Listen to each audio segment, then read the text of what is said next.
మీ వ్యాపార ప్రకటనల కోసం ఈ నంబర్ను సంప్రదించండి. Hi viewers, welcome to our channel. So Janasena party 24 స్థానాల్లోనే పోటీ చేయడం పైన అటు కొంతమంది జనసేన నాయకులే, అలాగే కొంతమంది సైనికులు కూడా విమర్శలు వ్యక్తం చేయడం, ధర్నాలు చేయడం ఇవన్నీ కూడా చూస్తున్నాం. అయితే దీన్ని ఉద్దేశించి ఒక జనసేన అఫీషియల్ అకౌంట్ అయితే ఒక లేఖ రాసింది. ఇంతకీ లేఖలో ఏముంది, అటువైపు హైపరాది కూడా ఒక వీడియో లీక్ చేశాడు. అంటే వీడియో రికార్డ్ చేసి ఆయన సందేశం పంపించడం జరిగింది. ఆయన ఏం చెప్పాడు, సో ఈ అంశం మీద డిస్కస్ చేయడానికి ప్రజెంట్ మనతో పాటు సీనియర్ జర్నలిస్ట్ జయదేవ్ గారు వారితో డిస్కస్ చేద్దాం. సార్ నమస్కారం. సార్ ఇటు వైసీపీ మన జనసేన కొంతమంది వ్యతిరేకత చూపిస్తున్నారు, అంటే 24 స్థానాల్లోనే పోటీ చేయడం పైన. దీనికి సంబంధించి మన జనసేన ఒక లేఖ కూడా రిలీజ్ చేయడం జరిగింది. అలాగే హైపరాది కూడా ఒక వీడియో కూడా పెట్టాడంట కదా, ఆ వీడియోలో ఏముంది, మరి లేఖలో ఏం చెప్తున్నారు సార్? లేఖ రాయాల్సిన అవసరం ఏమొచ్చిందంటే, లేఖలో ఏదైతే చెప్పదలుచుకున్నారో జనసేనకు సంబంధించి హైపరాది కూడా అదే ఆవేదన వ్యక్తం చేశారు. ఆవేదన ఆ లేఖ సారాంశం అంటే నాకు అర్థమైంది.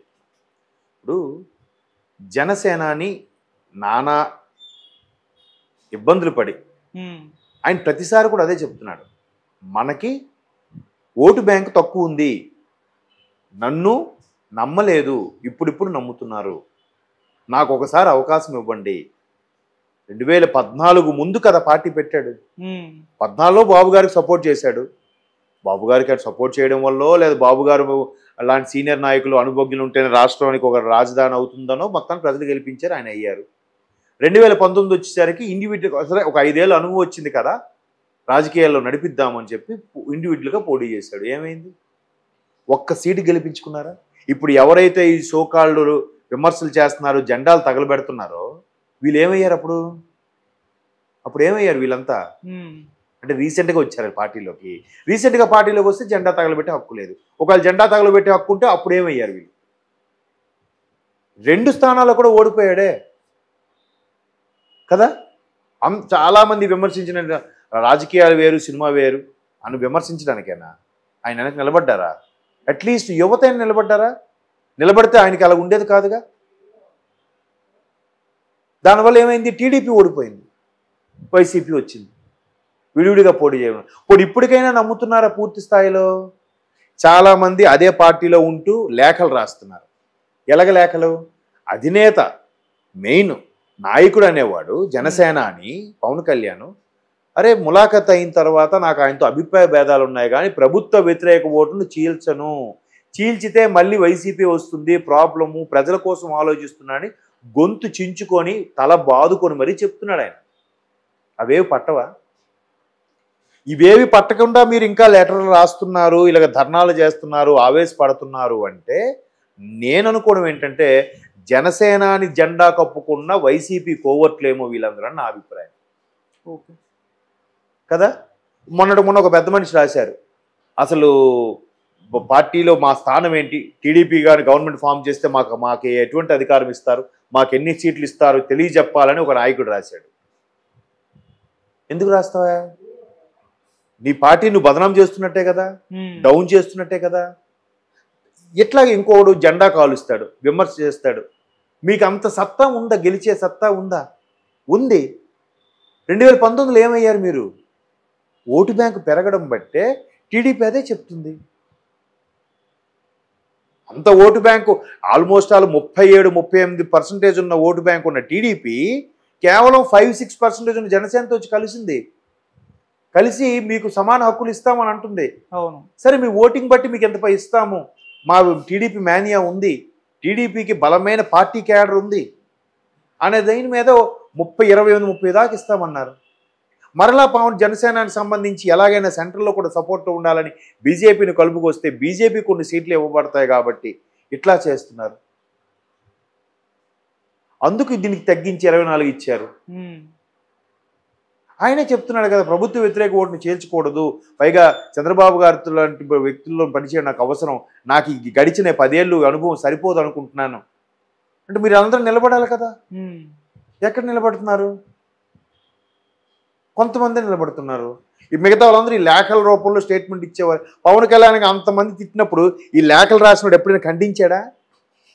పవన్ కళ్యాణ్ 3 పెళ్లి గురించి అంటావేంటి అని ఒక లేఖ రాయిపోని నా డౌట్ ఏంటంటే జనసేనలో ఉండే వైసీపీ కోవర్ట్లేమో వీళ్ళందరూ ఇలా రెచ్చగొట్టారేమో. గతంలో కూడా ఒక రూమర్ ఉంది, మీకు తెలుసో తెలీదో. పీఆర్పీ పెట్టినప్పుడు కూడా ఒక ఒక పార్టీకి చెందిన వ్యక్తి, అంటే అప్పుడు ఉన్న వ్యక్తులు కొంతమంది ఊరికే అందులో చేరి ఎలక్షన్స్ ముందు బయటకు వచ్చేయండి అబ్బా అని చెప్పి డబ్బులు ఇచ్చి బేరం ఆడుకున్నారంట. దానివల్ల కూడా పీఆర్పీ బదనం అయిపోయింది అప్పట్లో అని కూడా కొంతమంది జర్నలిస్టుల అభిప్రాయం. అలా కూడా చేస్తున్నారా ఇప్పుడు మళ్ళీ జనసేనని? ఎందుకు అలా చేస్తారు? ఎట్లాగ గవర్నమెంట్ వచ్చిన తర్వాత అరే మేము కలవడం వల్ల కూడా మీరు గెలిచారు, మాకేంటి మా సంస్థానం, అప్పుడు మీరు ఈ జెండాలు తగలబెట్టండి, ఈ నిరసనలు తెలియజేయండి కదా. ఇప్పుడు ఇండియాతోటి పోటీగా ఇండియా అమెరికా మీద యుద్ధంకి వెళ్ళింది, భారతదేశానికి పోటీగా పక్కన బంగ్లాదేశో నేపాలో వచ్చింది అనుకుందాం. నేపాల్ ఎంత సైన్యం సమకూర్చగలదు? అంతే కూర్చగలదు. దాని జనాభా, దాని రాష్ట్రం ఎంతో. ఇండియా ఎంత సైన్యము, ఎన్ని ఎక్విప్మెంటు, దాన్ని బట్టి కదా ఉంటుంది. యుద్ధాన్ని మేము కూడా సై అంటే ఎలా అవుతుంది? ఈ ఓటు బ్యాంకు బట్టే కదా.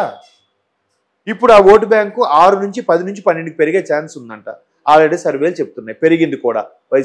ఏది జనసేనానికి. వైసీపీది కేవలం 42 ఉంది.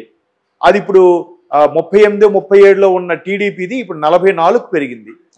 ఇప్పుడు 42కి పెరిగింది అనుకుందాం. 42 ఇది కాదు, ఒక 10 కలిస్తే 52 అవుతుంది కదా. గవర్నమెంట్ ఫామ్ చేస్తుంది కదా.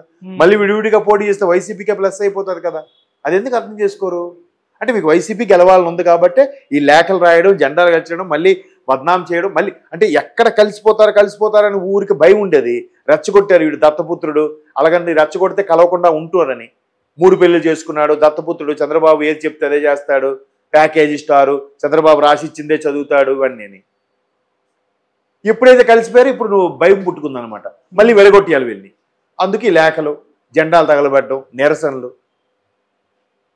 పోనీ నువ్వు ఒక అగ్రిమెంట్ రాయి, నాకు ఇచ్చిన సీటు నేను గెలిచి తీరుతా, లేకపోతే నేను తిరిగి పార్టీకి ఎంత ఇస్తాను, ఒక అగ్రిమెంట్ రాయగలరా? ఆ సత్తా ఉంది ఎవరికైనా?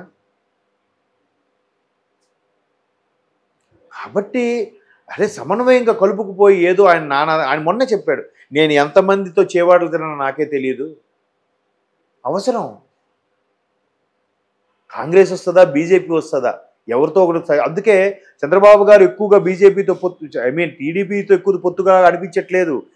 జనసేన ఒకటే ఎక్కువ టీడీపీ బీజేపీ కన్నా జనసేన బీజేపీతో పొత్తుగా ఉండి మధ్యలో మాట్లాడుతున్నట్టే మనకు అనిపిస్తుంది. ఒకవేళ మళ్ళీ సెంట్రల్లో బీజేపీ వస్తే రాష్ట్రానికి ఉపయోగపడుతుంది కదా.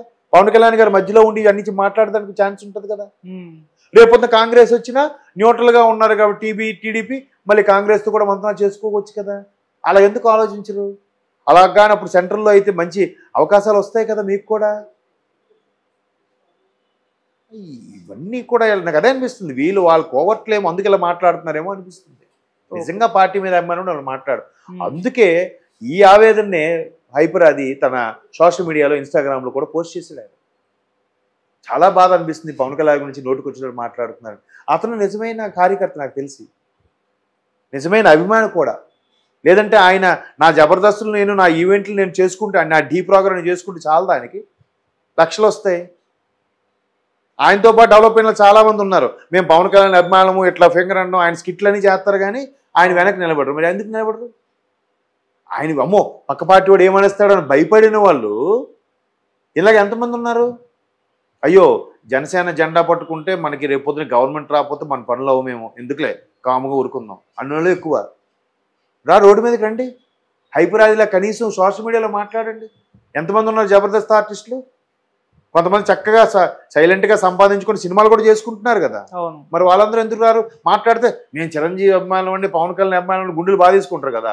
వాళ్ళందరూ వచ్చారా? మరి ఆది ఒక్కడే, ఆది నిజమైన అభిమాని కాబట్టి వచ్చాడు.